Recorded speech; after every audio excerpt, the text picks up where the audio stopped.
तो नमस्ते दोस्तों, तो जैसे कि आप लोगों ने देखा हमारा पिछले ब्लॉग की जयमाला हो चुकी है, खाना हो चुका है और अब फेरों की तैयारी है। तो चलिए दोस्तों फेरों की तैयारी करते हैं और जो लोग सो रखे थे उनको चाय पिलाते हैं।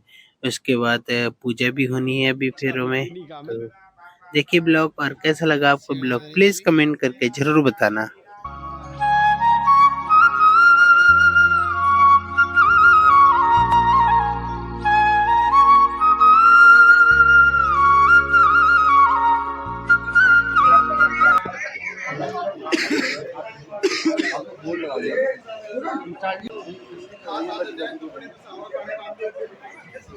अरे मेरी लोफर कौन पहन गया?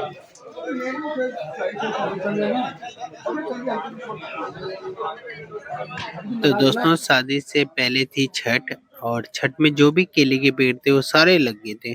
तो ये पेड़ बड़ी मुश्किल करके किसी से पैसे देकर मंगाया गया है, क्योंकि हमारे यहाँ फेरों में ना केले का पेड़ और उसके साथ जो फिरका है, जो केले हैं वो जरूरी होता है फेरों में। तो जो सोए हुए थे वो सब आ चुके हैं।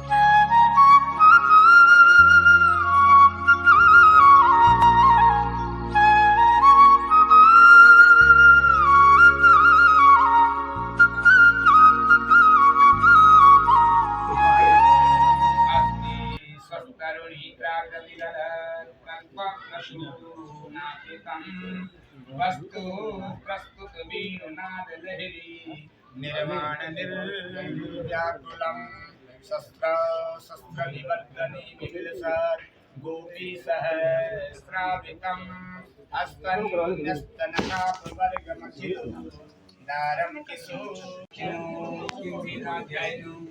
कस्य शरमणस्य परपुत्राय किं गोत्रस्य किं प्रवरस्य किं साक्षिण्यो किं वीराध्यायिनो कस्य शरमणस्य पुत्राय किं गोत्र। तो दोस्तों अब बारी आ चुकी है जो आर्टिफिशियल गहने थे वो निकाल के जो ओरिजिनल गहने हैं वो पहनाने की, जो गोल्ड वाले हैं। तो शादी में तो पूरी शादी में आर्टिफिशियल ही चलते हैं और फेरों के टाइम पे जो भी देने लेने वाला होता है, जो लड़के वाले लेकर आ रखे होते हैं या फिर जो लड़की के होते हैं गहने, तो वो सब पहनाए जाते हैं। तो वो सिर्फ 2 ही लोग पहनाते हैं, या तो मामी पहनाती है या तो भाभी। तो ये मामी है लड़की की और वो उनको गोल्ड पहना रही हैं इसके। अरे क्या है यार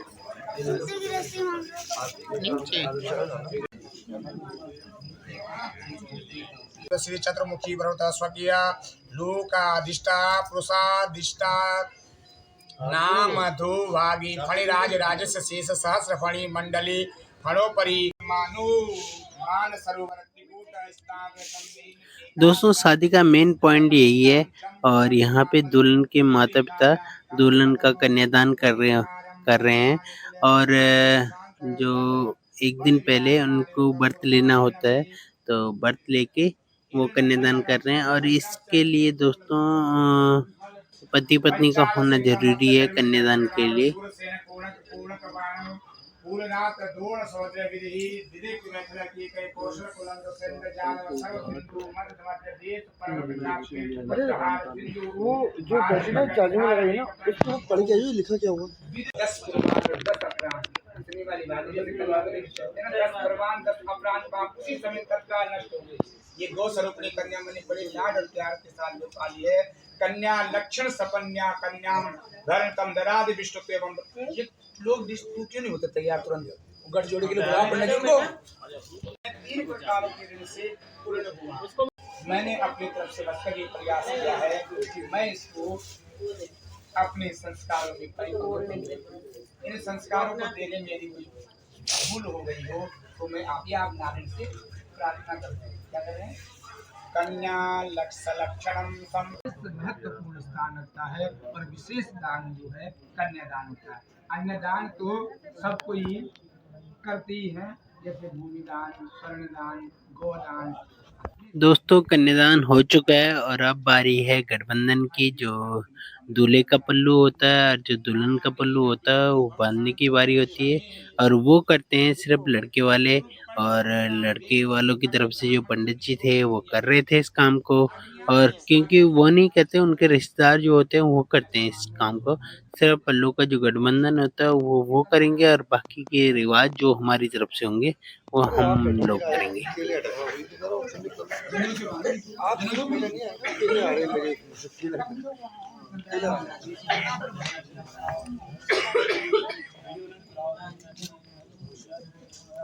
चेंज कर दिया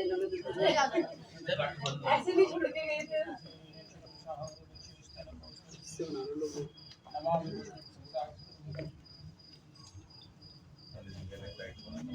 इदं विश्वचक्रमी इंद्रियं समूढवस्यता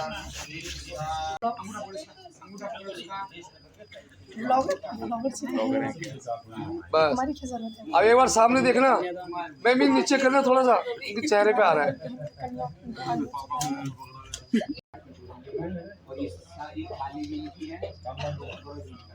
आप छोली का भरण के लिए आ जाओ, अपना प्रमाण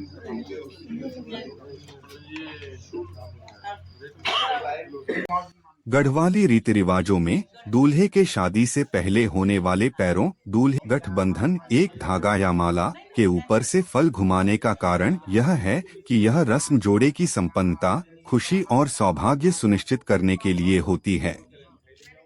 यह परंपरा फल के प्रतीकात्मक महत्व से जुड़ी है, जो समृद्धि और बहुतायत का प्रतिनिधित्व करता है। समृद्धि और सौभाग्य फल घुमाना एक प्रतीकात्मक क्रिया है जो नई विवाहित जोड़ी के जीवन में समृद्धि और बहुतायत लाने की कामना करती है। शुभता और मंगल, यह रस्म जोड़े के लिए एक शुभ और मंगलकारी शुरुआत का प्रतीक है जो उनके आने वाले जीवन में खुशियां और सफलता लाएगी। सुरक्षा और आशीर्वाद, यह कार्य जोड़े को बुरी नजर से बचाने और उन्हें आशीर्वाद देने का एक तरीका भी है। ओम भू स्वाहा इदं अग्नयिदं नमः इदं दक्षिणेभ्यो देवताभ्यो नमः ओम प्रजापति विश्वकर्मा मनुर्गन्धर्वासा तन इंद्र ब्रह्मा नक्षत्र पातु तस्मै स्वाहा गन्धर्वस्यादिकासः इष्टनावनाभ्यः स्वाहा इदं ईश्वरो नमः इदं चिताय नमः दोस्तों अब हो चुकी है फेरों की तैयारी, तो जो पूजा पाठ थी वो समाप्त हो चुकी है और अब फेरे शुरू करते हैं।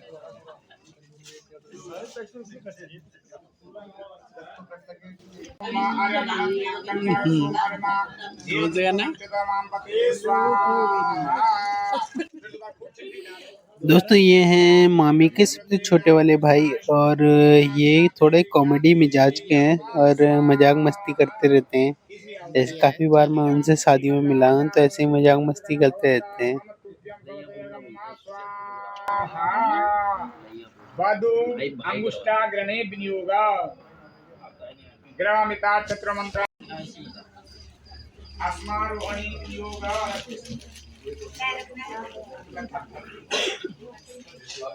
छोटे से पहले क्या था तो ये गाने से पैर गढ़वाली रीति रिवाजों के अनुसार फेरों के दौरान सिलबट्टे में दिए जलाना विवाह के पूरे और पूर्ण होने का प्रतीक है। चलो भाई आर्यमणम देव कन्या सोम आर्यमा देव देव प्रेतो चतमां पतये स्वाहा ओम इदं नवरत्नं कलाजवदाते नमः स्वाहा इमलाजागौ समुद्र तव तव मंतुभ्यं सौदं स्वाहा गणी वियोगा देवतम्मा एक ही लाइन से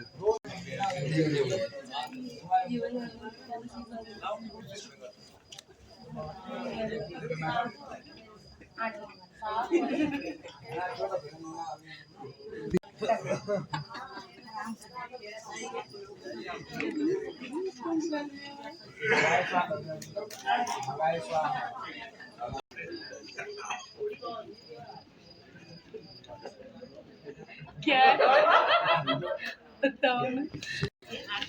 गुरुजी हैं बोलूं भगाए भगाए स्वाहा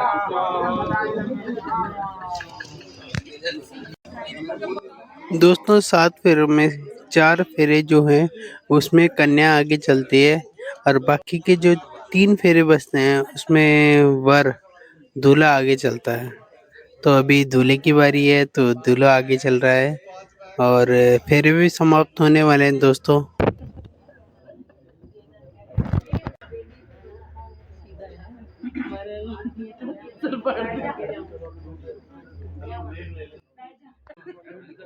दोस्तों अब दूल्हे की बारी है गोल्ड पहनने की। तो मामा जी जो भी गोल्ड लेकर आ रखे होंगे दूल्हे को वो अभी उनको पहनाएंगे और उसके बाद फिर जो अंतिम फेरा है वो होगा। दोस्तों शादी के बाद सारा अधिकार अब पति का हो जाता है दुल्हन पे। तो दोस्त जो और बहनें जो होती हैं वो अपनी दगड़े छुड़ाई के पैसे लेती हैं फिर दूल्हे से कि भाई अब आप हमारे दोस्त को लेकर जा रहे हैं तो उसको छोड़ने के पैसे देने पड़ेंगे आपको। तो वही रस्म भी हमारे यहाँ भी होती है और वो अंतिम फेरे में होगी दोस्तों। क्या फिर इसने निकाल लिया तो चाल से मार दूंगी।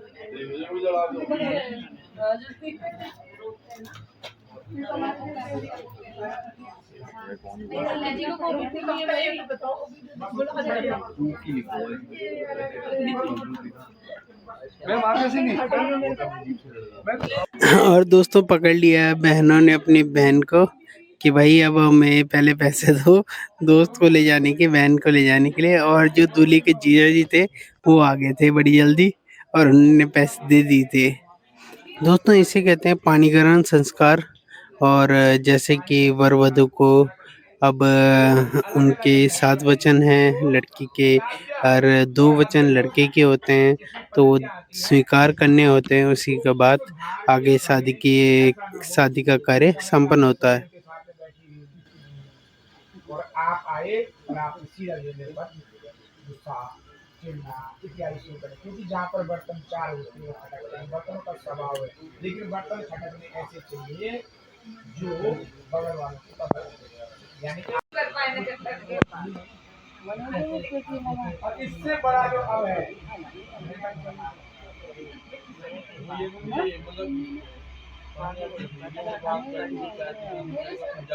मेरे साथ यही मान तीन हो गए भाई साहब। आयुर्धनम तथा आयुर्धनम तथा विकनम पृष्ठविनोदनम वामांगे मया दत्ता दक्षिण पार्श्वतो यम। अब जो है गौरव जी आपको मेरे को अपनी आय व्यय का बताना पड़ेगा। पैसा कितना आता है, खर्चा कितना होता है। इसका रीजन ये कि जब मुझे ये पता रहेगा तो मैं उसी हिसाब से खर्चा करूँगी। हमारी आमदनी कितनी है मुझे इसी में सब कुछ करना है। तो बता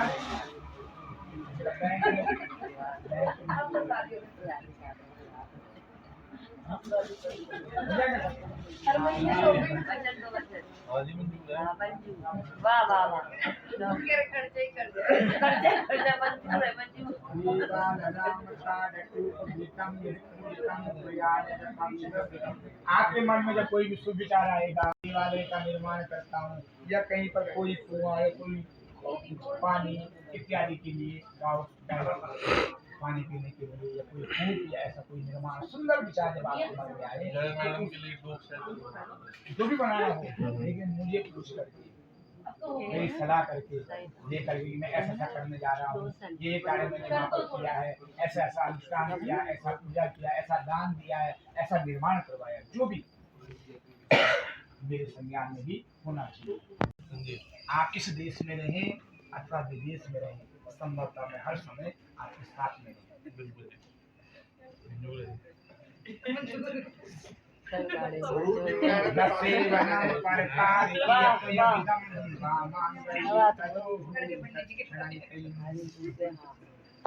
तरह से यदि व्यस्त आश्रम में हम दोनों में कोई मतभेद होता है तो हमारी जो अंतर की सामंजस्य स्थिति है वो गड़बड़ नहीं होनी चाहिए।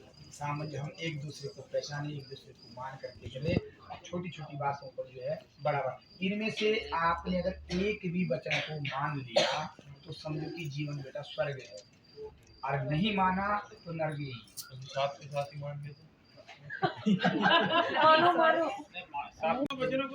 दोस्तों दुल्हन ने तो अपने सातों वचन मान लिए हैं, अब दुल्हन की बारी है, तो दुल्हन अपने वचन सुन रही है। मेरी आज्ञा से नहीं जाना है, क्योंकि शास्त्रों का नियम है कि सबसे पहले माता के बारे में कतई नहीं जाना बिना, और सास ससुर से, पति देव से, बड़ों से आज्ञा लेकर के ही माता पिता के घर में हमेशा जाना चाहिए। ये बात ध्यान रखिए। आगे क्या है? आज्ञा भंगो न कर्तव्यम। गौरव जी ध्यान दो बेटा। गौरव जी कहते हैं कि आज्ञा भंगो न कर्तव्यम, कहते हैं कि हमारी आज्ञाओं को उल्लंघन नहीं करना है, जो आज से मैं आज्ञा दूंगा उससे पालन करना है। हो गया गुरु जी? ये तो पॉसिबल नहीं है। सास ससुर देवो भव, सास ससुर देवता के समान होते हैं। कहते हैं जब माँ और सासू माँ में कोई अंतर नहीं है, हर माँ ने तो जीवन दिया है और सासू माँ ने जीवन साथ ही दिया है, तो माँ और सासू माँ में कोई अंतर नहीं है। हमेशा प्रत्येक कन्या आपको ना एक मतलब शब्द और जोड़ने के लिए बोलूंगा। माँ ने जन्म दिया और सासू माँ पढ़ा ने जीवन लिखाया साथ और यहाँ तक पहुँचा दिया। हाँ, अब आगे और सासू माँ ने जीवन जीना सिखाया, सही बात है। जीवन साथी के साथ। ये शब्दों का उच्चारण जरूर करो आप। प्रत्येक कन्या के दोस्तों ये हैं दूल्हे के जीजा जी और ये पंडित। तो जो जीवन साथी देने वाली माता होती है उनका महत्व कहीं बहुत अधिक होता है, क्योंकि एक जन्म देने वाली माता पिता के यहाँ थोड़े दिन रहते हैं और जीवन साथी देने वाले माता पिता के यहाँ जीवन पर्यंत रहते हैं। तो क्या कहते हैं कि जो हमारे शास्त्रों के नियम है, जैसे सास ससुर देवो भव, और शास्त्रों का नियम है जो बड़े हैं, जैसे फूफा हैं, जीजा हैं, दीदी हैं, बुआ हैं, उनका सम्मान करना, जो छोटे हैं उनसे स्नेह करना। तो गौरव जी कहते हैं कि आप हमारे घर की लक्ष्मी हैं और जो शास्त्रों के नियम है उसके अनुसार आपको चलना है। बोलो बेटा यहाँ मुझे सब कुछ स्वीकार है। हाँ, अब आप लोग उत्तर दिशा में देखें। हाँ, दोनों लोग देखें, हाथ जोड़िए। बोले जिस प्रकार से ध्रुव तारा अटल रहते हैं, उसी प्रकार से हम लोग भी जीवन पर्यंत अपने अपने वचनों में अटल रहेंगे। देखिए ध्यान दीजिए, कोई मिस कर दे तो नहीं करना नहीं ना। देखिए यज्ञ देव के सामने सभी यहाँ देवी देवताओं का आवाहन किया गया, आपके सभी पूर्वजों का भी आवाहन किया गया, सबका पूजन किया गया। ब्राह्मण ब्रह्मा जी होते हैं, तो सबके समक्ष आपने प्रतिज्ञा लिया है, तो इसको मिस नहीं करना है, हमेशा पालन करना है। नहीं क्यों हो जाएगा? गलती से मिस्टेक हो गई तो हम दोबारा याद दिला देंगे, हम दोबारा याद दिला देंगे, आके आपको याद दिलाते रहेंगे 10, 15 दिन में। हाँ, दोबारा आके याद दिला देंगे फिर से। ना जी वो 1-2 दिन वर्ती रखेंगे ना। ध्यान दीजिए, आप देखते हैं कि बड़ा से बड़ा यज्ञ होता है, किसी यज्ञ में खील की आहुति नहीं की जाती है। विवाह समारोह में खील की आहुति क्यों की जाती है, इसका कारण क्या है? ध्यान दीजिए, आप जानते हैं कि जितनी भी फसल होती है उसी प्रकार से हमारे समाज में, हमारे शास्त्र में कन्या का जीवन होता है, धान के समान होता है। एक जगह जन्म होता है और दूसरी जगह विवाह होता है, इसलिए आप खील की आहुति करते हैं। जब आप परिक्रमा कर रहे थे तो यहाँ पर एक पत्थर रखा गया था, जिसमें आप लोग पैर क्यों लगा रहे थे? देखिए अभी तक आपका जीवन कैसा था, विरक्त अब कैसा हो रहा है, गृहस्थ जीवन में परेशानियां भी आती हैं। इसका मतलब होता है कि हम दोनों लोग मिल करके चलेंगे आगे। दोस्तों जब दूल्हा दुल्हन अपने अपने वचन स्वीकार कर लेते हैं तो उसके बाद फिर जो सिंदूर का और मंगलसूत्र का जो भी रिवाज होता है वो उसी के बाद होता है, जब अपनी अपनी शर्तें मानने के बाद।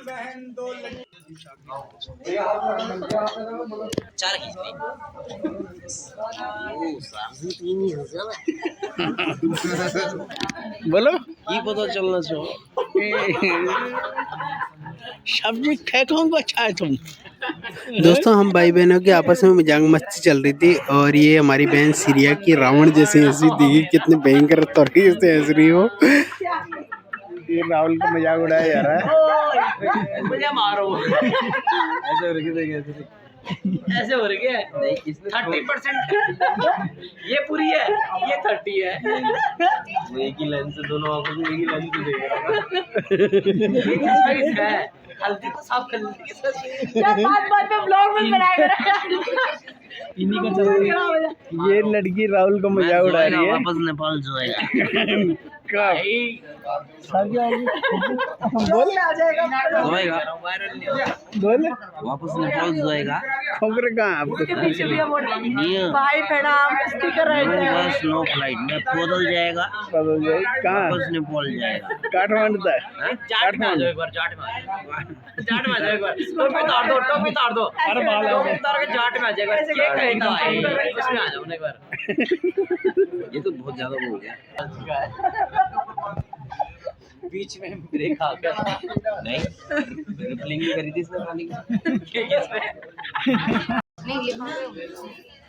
दोस्तों हमारे पहाड़ों में ये रिवाज होता है कि जैसे सब कुछ हो गए, फेरे फुरे हो गए, उसके बाद सस्पेंड लगती है। जैसे कि दूल्हा को कुछ देना होता है, जैसे दान टाइप में।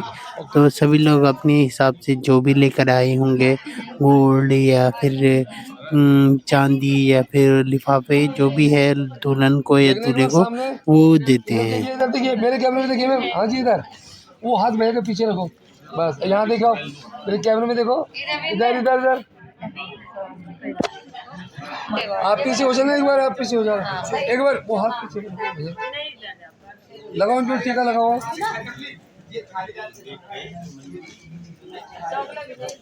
दे दो लिफाफा का जो देना। बस एक बार सामने देखिए, खोल दीजिए, बस पकड़ो, इधर घुमा के, इधर देखो, वो हाथ बह के पीछे रखो, दूसरा वाला ऐसे रखो, बह के, बस देखो इधर, ठीक है, ठीक है।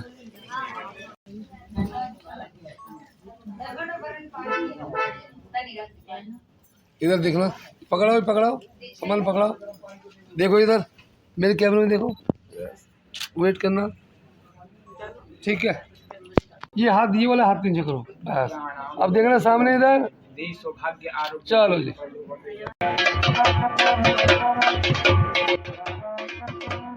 दोस्तों अब हो रही है विदाई। वैसे तो पहले विदाई फार्म हाउस से थी, पर बाद में कुछ चेंजेस हो गए थे और विदाई फिर घर से हुई। तो हम तो कैब करके गए थे दोस्तों, तो कैब में लग गया था टाइम, तो घर से उस टाइम तक विदाई हो गई थी, तो हम घर पे नहीं पहुंचे, तो ये घर की यहीं से विदाई दिखा दी हमने। तो कैसा लगा दोस्तों, प्लीज़ कमेंट करके ज़रूर बताना कि कैसा लगा आपको हमारा ये ब्लॉग। थैंक यू, मिलेंगे जल्दी एक नए ब्लॉग में, तब तक अपना ख्याल रखिए।